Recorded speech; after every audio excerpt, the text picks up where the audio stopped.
The thing about driving a rig is that you get a different view of the world. You're sitting up high looking down on everyone else, and the road just unspools in front of you like a long, gray ribbon. It's a lonely job, but it's an honest one. This particular run was taking me from Salt Lake City, Utah, to Denver, Colorado, hauling a load of palletized electronics. A pretty standard trip, all things considered. The pay was good.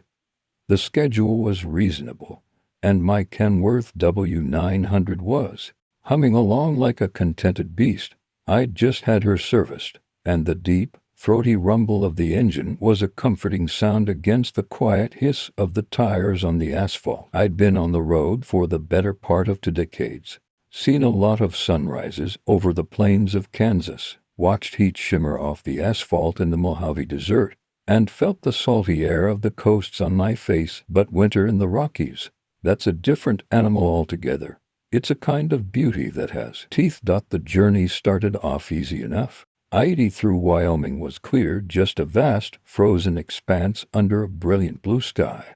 I stopped at Little America for a hot coffee and a stretch, the air so cold it felt like needles on my skin. The other drivers there were all talking about the same thing, the weather front moving in over Colorado. The chatter on the CD was a mix of bravado and genuine concern. Some guys were trying to outrun it, pushing their hours to the limit. Others were planning to hole up in Laramie or Cheyenne. I had a schedule to keep, but I wasn't a rookie. I knew better than to play chicken with a mountain blizzard. The forecast I'd seen looked manageable, though heavy snow, sure, but nothing the plows couldn't handle.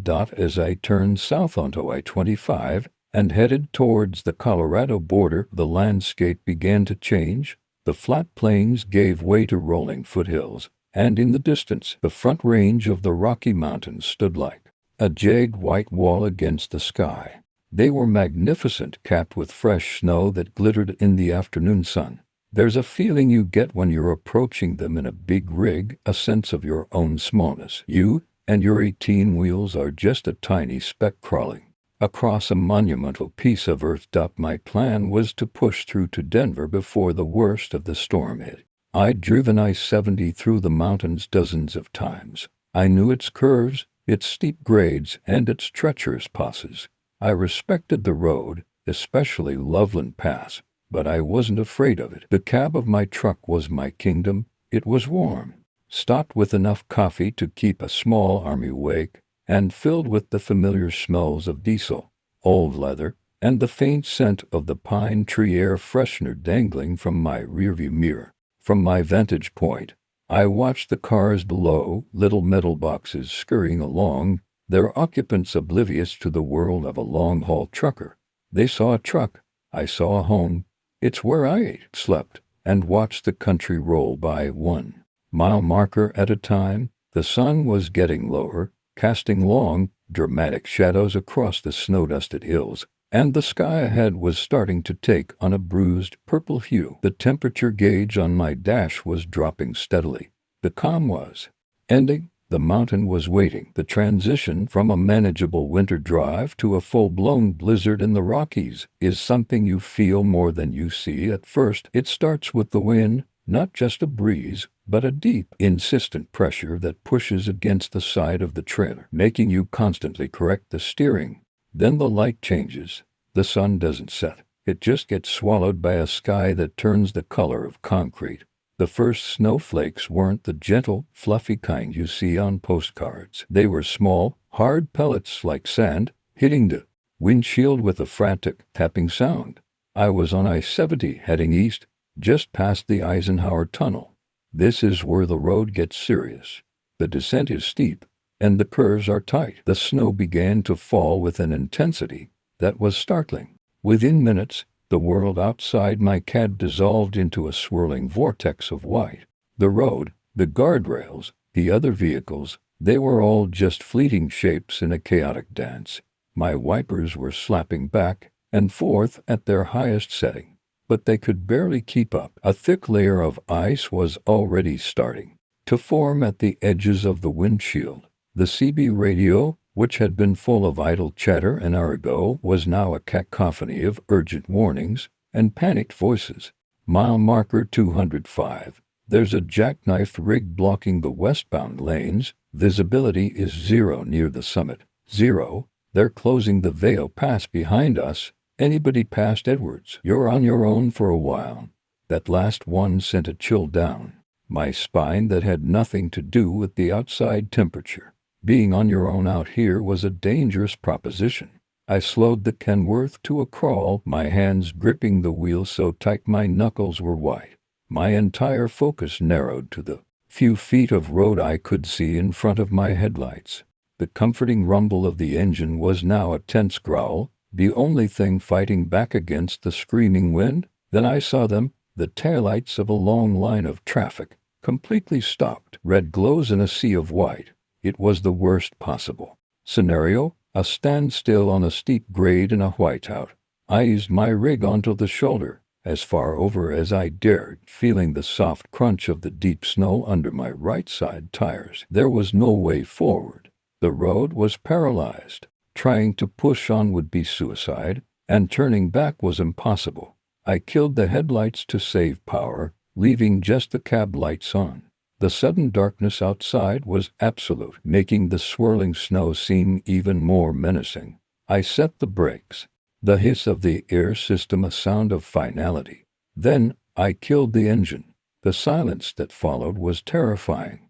It was a heavy, profound silence, punctuated only by the relentless howl of the wind as it buffed and rocked the entire truck. It felt like an angry ocean, and I was in a very small, very fragile boat.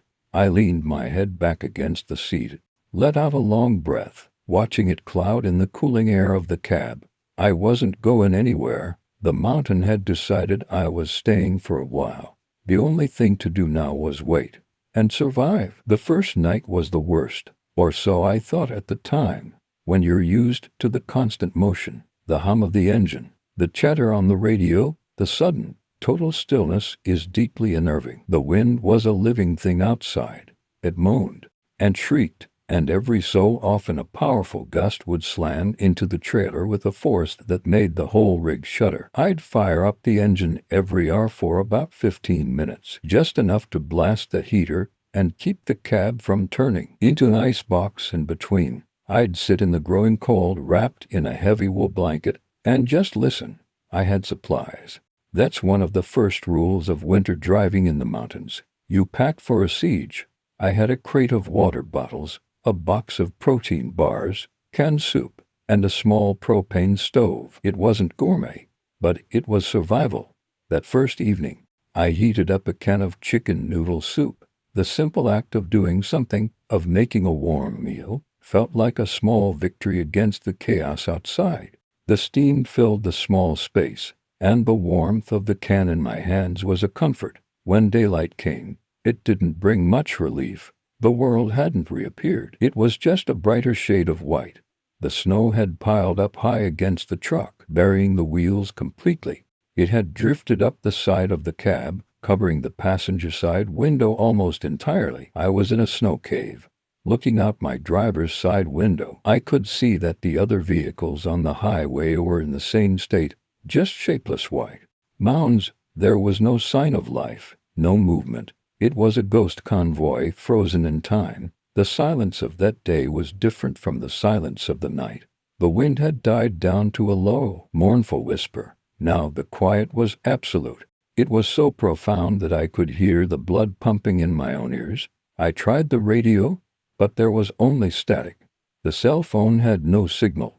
I was completely, utterly cut off. I spent the hours marking the time. I'd eat a protein bar, drink some water, stare out at the white abyss. My mind started to drift. I thought about my family back home, wondering if they were worried. I thought about all the miles I'd driven, all the places I'd been. Out here, stuck in the heart of a frozen mountain, all of that seemed a whirl away. There was a strange peace to it, too. No deadlines, no dispatchers, no traffic, just me and the immense, silent power of nature. I felt a sense of awe that was almost religious. The world had been wiped clean, and I was the only one left to see it. That night, as I prepared for another long, cold vigil, I looked out the Small patch of clear glass on my windshield. The snow had started again, falling gently this time. It was beautiful, in a terrifying sort of way. I had no idea when this would end. The world had shrunk to the size of my cab, and time had slowed to a crawl. The morning of the second day, I woke up with a stiff neck and a sense of deep, gnawing unease. The routine was the same. Fire up the engine, blast the heat, check my dwindling supplies. The storm had paused again, the snowfall replaced by a fragile, gray light. It was during this brief lull that I saw them. I was staring out the driver's side window, sipping lukewarm water from a bottle, when my eyes caught something that didn't belong. It was a line of tracks in the pristine, deep snow. They were about 20 yards from my truck, a single, perfect trail in the otherwise untouched landscape. My first thought was that it was an animal, a deer maybe, or an elk, though it seemed unlikely they'd be moving in these conditions. But as I squinted, trying to make out the details, I realized the tracks weren't right. They weren't hoof prints. They were narrow, almost delicate, and spaced with an unnervingly regular gait. They looked almost like footprints, but they were bare. There was no outline of a boot, no heavy tread you'd expect from someone wearing winter gear. They were impressions of bare feet. A cold dread trickled down my spine. Who in their right mind would be walking barefoot in a blizzard, miles from any town, in the middle of the Rocky Mountains? It made no sense. The tracks seemed to materialize out of the snowdrift to the west, run parallel to the stranded highway for about 50 yards, and then vanish back into another drift to the east. There was no source and no destination, just a ghostly path etched in the snow. I grabbed my binoculars from the compartment above my head, my hands clumsy with cold, and a sudden tremor of fear. Focusing the lenses, I could see the prints more clearly. They were definitely shaped like human feet, but something was off. The stride was too long, too perfect for someone wading through 3 feet of snow.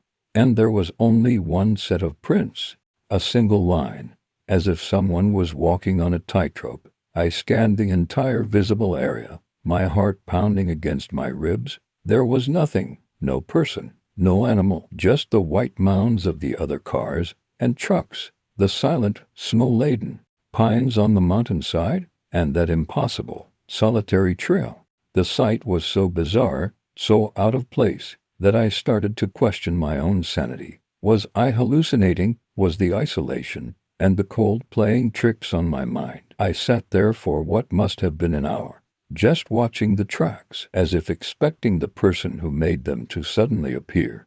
But nothing moved. The silence returned, heavier and more menacing than before. It was no longer the empty silence of nature. It was a silence that felt like it was watching me. The wind began to pick up again, and fine veils of snow started to drift across the landscape. Slowly, gently, the tracks began to soften. Within 30 minutes, they were gone, erased by the wind, as if they had never been there at all. But I had seen them. I knew I had.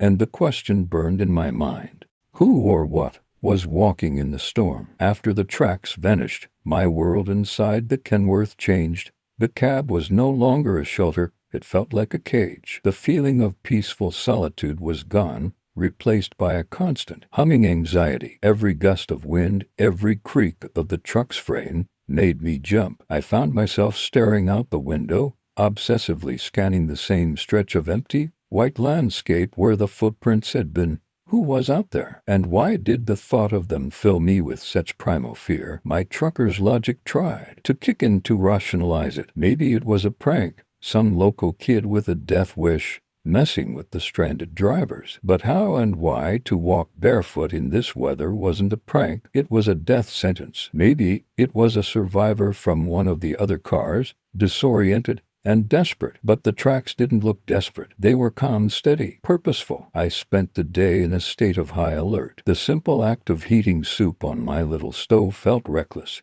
as if the smell might attract something. I kept my heaviest tool, a large iron tire thumper, on the passenger seat next to me. It felt foolish, but it was a small comfort. That silence was my enemy now. I tried the CB again and again, turning the dial, calling out into the static. Anybody out there? This is a stranded eastbounder at mile marker 218. Anyone copy? Nothing.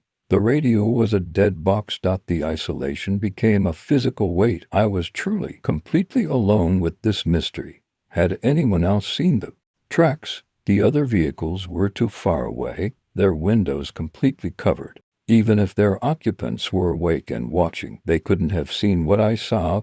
It was my secret, my terror. As the gray afternoon light began to fade into a deep, foreboding twilight, I started to feel the psychological strain. Was I losing my mind? The stress, the cold, the lack of human contact. It was the perfect recipe for delusion. I tried to convince myself that I'd imagined it, that my eyes had played a trick on me in the flat, white light. But the image was burned into my memory. The perfect, single line of bare footprints in the snow. It was as real to me as the steering wheel under my hands. That night, I didn't even try to sleep. I wedged my tire thumper against the door handle and sat in the driver's seat, staring into the swirling darkness.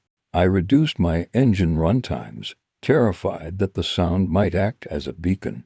The cab grew colder than it had on the previous nights, but I barely noticed. I was listening for the sound of footsteps, listening for anything that wasn't the wind. The mountain was no longer beautiful, impartial force of nature. It felt ancient, alive, and it was holding a secret that I had accidentally stumbled upon. I was no longer just waiting for the plows. I was waiting for whatever was out there to show itself again. The third night was the longest of my life. The darkness outside was absolute, a solid wall of black beyond the glass of my windshield. The wind had picked up its frantic howling again, and the snow was coming down hard. I sat in my cold, dark cab, every nerve on edge, my gaze fixed on the impenetrable storm.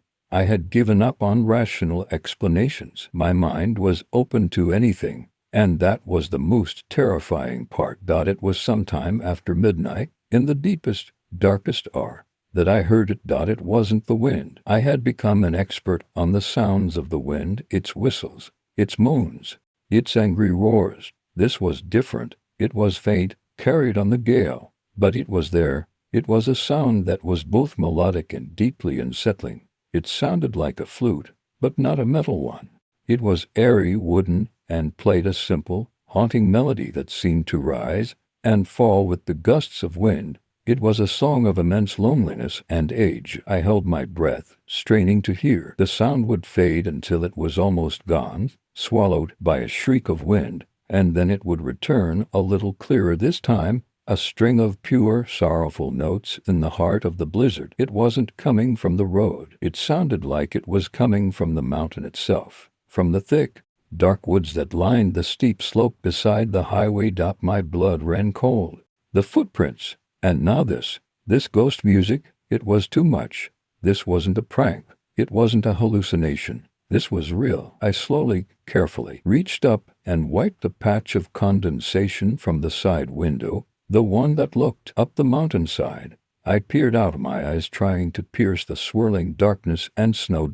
And then I saw a light. It wasn't a headlight or a flashlight. It was a soft, gentle, flickering glow, like a single candle or a small lantern, moving slowly among the trees. It was maybe 100 yards up the slope. It moved with a steady, unhurried grace, completely unaffected by the deep snow or the steep terrain. The haunting flute music seemed to be coming from its location. The light would disappear behind a thicket of pines, and then reappear a moment later, a lone spark of warmth in a world of freezing chaos. I watched, mesmerized and terrified, for what felt like an eternity. I didn't feel threatened, not directly.